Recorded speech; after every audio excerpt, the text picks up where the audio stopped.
রসের হাঁড়িটা টাঙানো হলো তোমার? আর কতক্ষণ লাগবে? এবার বাড়ি ফিরতে হবে তো, তাই না? এই তো এই তো বউ, হয়ে গেছে হাড়ি টাঙ্গানো। চলো এবার বাড়ি ফিরে যাই।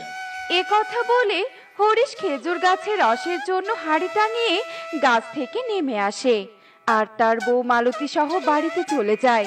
আর এদিকে সারাদিন গাছ থেকে এক ফোঁটা করে রস পড়তে পড়তে হাঁড়ি ভর্তি হয়ে যায় আর রসের ফোঁটা মাটিতে পড়তে থাকে। এদিকে রাতের বেলা, উফ, আজ এত জায়গায় খোঁজাখুঁজি করে একটা শিকারও পেলাম না। এবার কি খেয়ে রাতটা পার করে দেই? পেটটা যে খিদে আমার চোচো করছে। এ কি, ওই খেজুর গাছের আগা থেকে টোপ টোপ করে জল পড়ছে কেন? বাহ, বেশ মিষ্টি তো। এটা তো খেজুরের রস। ওই তো গাছের আগায় খেজুরের রসের হাঁড়ি বাঁধা। যাই, হাঁড়িটার ভিতর থেকে রস খাই। রাতটা এই রস খেয়ে কাটিয়ে দিতে হবে। এ কথা বলে নাগিন ছোট্ট একটা সাপে পরিণত হয়।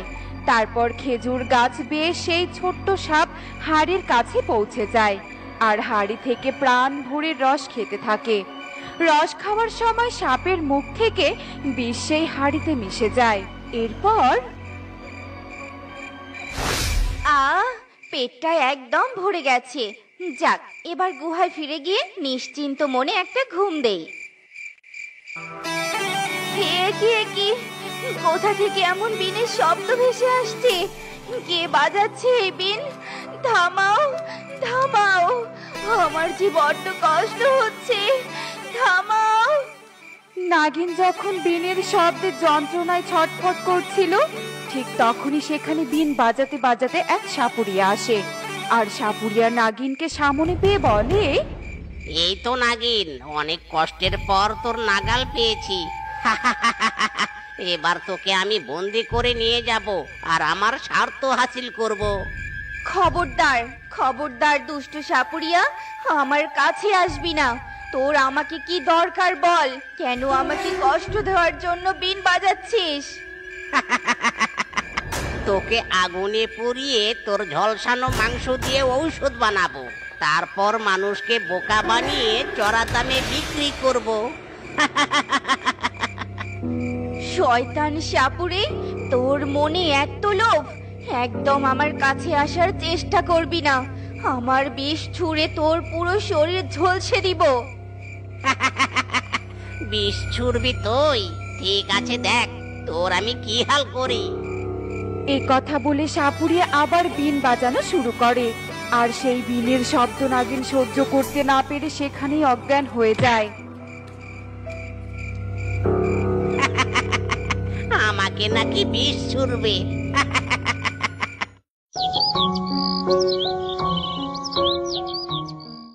সারা রাতে বুঝি রসের হাড়ি ভর্তি হয়েছে। যাই, হাড়িটা পেরে নিয়ে খেজুরের রস গ্রামে গ্রামে বিক্রি করি। খেজুরের রস নিবে গো, খেজুরের রস।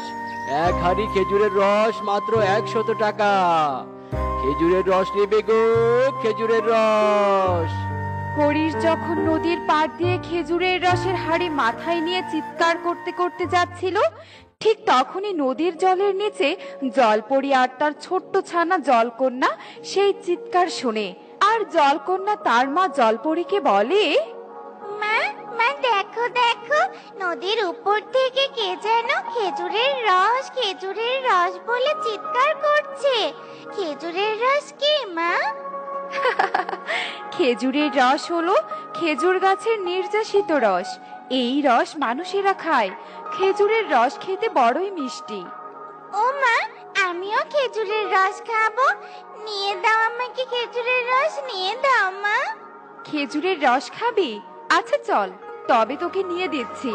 এ কথা বলে জলপরি তার কন্যাকে নিয়ে নদীর তলদেশ থেকে উপরে ভেসে ওঠে আর বলে, এই যে খেজুর রস বিক্রেতা ভাই, এদিকে শুনে যাও, আমি খেজুরের রস নিব, এদিকে এসো।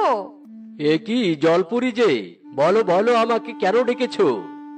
আমি তোমার ওই খেজুরের রসের হাড়ি নিতে চাই। বলো, তুমি কত টাকায় বিক্রি করবে? মাত্র 100 টাকা গো, পুরো হাড়ি মাত্র 100 টাকা। হরিশের কথা শুনে জলপরি হাতে জাদু করে একটা 100 টাকার নোট নিয়ে আসে। আর হরিশের দিকে সেই 100 টাকার নোট এগিয়ে দিয়ে বলে, এই নাও তোমার 100 টাকা, দাও এবার খেজুরের রসের হাঁড়িটা আমায় দাও। এই দেখো কন্যা, আমি তোমার জন্য খেজুরের রসের হাঁড়ি কিনে এনেছি। চলো চলো, প্রাসাদে গিয়ে এই রস খাবে তুমি। কি মজা কি মজা, চলো মা তাড়াতাড়ি প্রাসাদে চলো, কি মজা কি মজা। এই বলে জলপরি আর জলকন্যা খেজুর রসের হাঁড়ি নিয়ে তারা নদীর তলদেশে তাদের প্রাসাদে চলে যায়। আর জলপরি জলকন্যার হাতে রসের হাঁড়ি দিয়ে বলে, নাও কন্যা, খেজুরের রস তুমি খেয়ে নাও, আর বলো তোমার কাছে খেজুরের রস কেমন লেগেছে। আচ্ছা ঠিক আছে মা। এ কথা বলে জলকন্যা রসের হাঁড়িতে মুখ লাগিয়ে ঠক ঠক করে খেজুরের রস খেতে থাকে। আর যেমনি রস খাওয়া শেষ হয় অমনি মা মা, আমার বড্ড কষ্ট হচ্ছে, ভিতরটা কেমন জ্বলে যাচ্ছে। কি কি হলো কন্যা, কি হলো তোমার? ওঠো, কথা বলো কন্যা, কথা বলো। জলবৈদ্য, জলবৈদ্য! বলুন জলপরি, আমাকে কেন আহ্বান করেছেন? দেখুন না জলবৈদ্য, খেজুরের রস খাওয়াতে আমার কন্যার শরীর কেমন নীল বর্ণ ধারণ করেছে, না নড়াচড়া করছে, না তো কথা বলছে। এ কি, জলকন্যার শরীরে তো নাগিনের বিষ প্রবেশ করেছে, তাই জলকন্যার পুরো শরীর নীলবর্ণ ধারণ করেছে। জলকন্যার খাওয়া খেজুরের রসে নিশ্চয়ই নাগিনের বিষ ছিল। তবে তবে এখন উপায় কি? আমার কন্যা কিভাবে এবার বিষ মুক্ত হবে বলুন? আমি কিছুই করতে পারবো না। যে নাগিনের বিষে জলকন্যা আচ্ছন্ন হয়েছে সেই নাগিনই পারবে বিষমুক্ত করতে। এবার তবে আমি আসি জলপরি। খেজুর রসে নাগিনের বিষ কোথা থেকে এলো তা আগে জানতে হবে। এ কথা বলে জলপরি তার হাতে এক জাদুই বলয় সৃষ্টি করে। আর সেই জাদুই বলয় সামনের দিকে ছুঁড়ে মারতেই জলপরির সামনে এক জাদুই আয়না সৃষ্টি হয়। জাদুই আয়না, জাদুই আয়না, এক্ষুনি দেখাও আমার কন্যার খাওয়া খেজুর রসে নাগিনের বিষ এলো কি করে।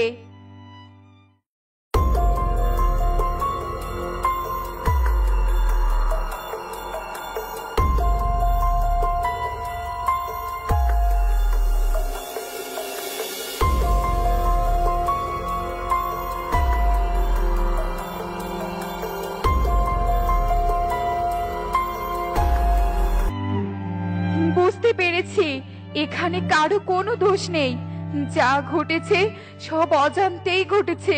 কিন্তু এভাবে বসে থাকলে তো চলবে না, আমার কন্যাকে বাঁচাতে হবে, যেতে হবে, এক্ষুনি নদীর ওপরে গিয়ে নাগিনকে খুঁজতে হবে। কন্যা আমার, আমি এক্ষুনি আসছি।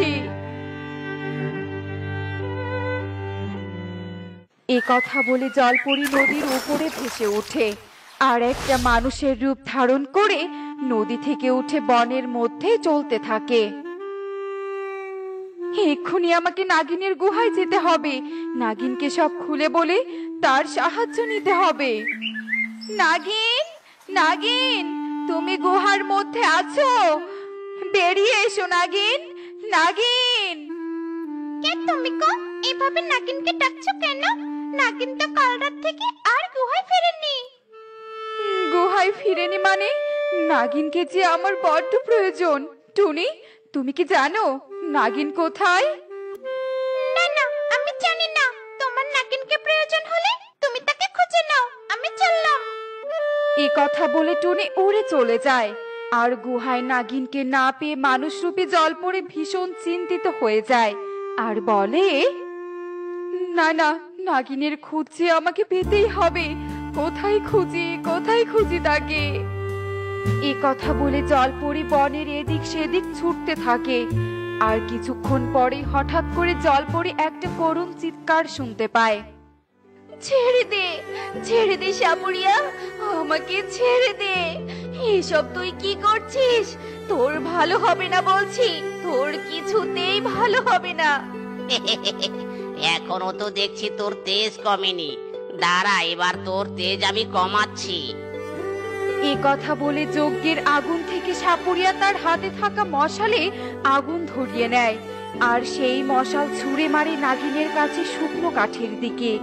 মশালের আগুন পেয়ে কাঠ দাউ দাউ করে জ্বলতে থাকে। নাগিন আগুনের তাপে বড্ড কষ্ট পেতে থাকে।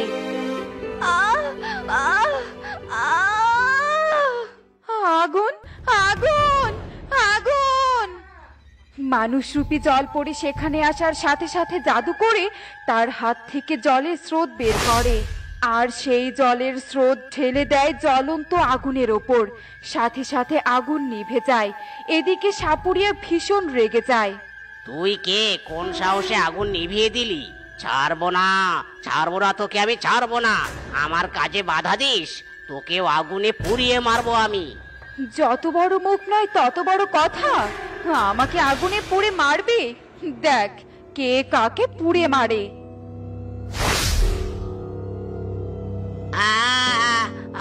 জ্বলে গেল, জ্বলে গেল, আমার শরীর পুড়ে গেল। জলপরীর আগুনে সাপুরিয়া পড়ে ভস্ম হয়ে যায়। তারপর নাগিনের বাঁধন খুলে দেয় আর নাগিন এসব দেখে বলে, কে তুমি? কে তুমি? আমাকে বাঁচালে কিভাবে? তোমার শক্তি দেখে তো মনে হয় তুমি সাধারণ কেউ নাও। আমি হলাম নদীর তলদেশের জলপরি, তোমার খোঁজে এসেছি। আসলে আসলে তোমাকে সব বলছি আমি। এ কথা বলে জলপরি তার কন্যার সব কথা খুলে বলে। সব শুনে নাগিন বলে ওঠে, আমার বিষের জন্য তোমার কন্যার এই দশা হয়েছে? তুমি আমাকে বাঁচিয়েছো, আমি তোমার কন্যার কোনো ক্ষতি হতে দিব না। চলো চলো, তোমার কন্যার কাছে আমাকে নিয়ে চলো। এরপর জলপরি নাগিনকে নিয়ে নদীর পাড়ে আসে আর মানুষ রূপ থেকে পুনরায় আসল রূপে ফিরে এসে নাগিনকে নিয়ে নদীর তলদেশে চলে যায়। এই যে নাগিন, দেখো আমার কন্যা, দেখো কিভাবে নিথর দেহটা পড়ে আছে। কেঁদো না জলপরি, আমি এক্ষুনি তোমার কন্যার দেহ থেকে বিষ তুলে নিচ্ছি। এ কথা বলে নাগিন জলকন্যার দেহ থেকে বিষ তুলে নেয় আর সাথে সাথে জলকন্যার দেহ থেকে নীলবর্ণ কেটে গিয়ে জলকন্যা উঠে বসে। মা মা মা! আমার কন্যা বেঁচে উঠেছে। ধন্যবাদ নাগিন, ধন্যবাদ। ধন্যবাদ দিতে হবে না জলপরি, এবার তবে আমি আসি। কোনোদিন যদি কোনো দরকারে আমাকে তোমার প্রয়োজন হয় তবে আমাকে ডেকো, আমি ঠিক তোমাকে রক্ষা করব। বিদায় নাগিন। এরপর নাগিন নিজের গুহায় ফিরে আসে আর ঠিক আগের মতো দিন কাটাতে থাকে।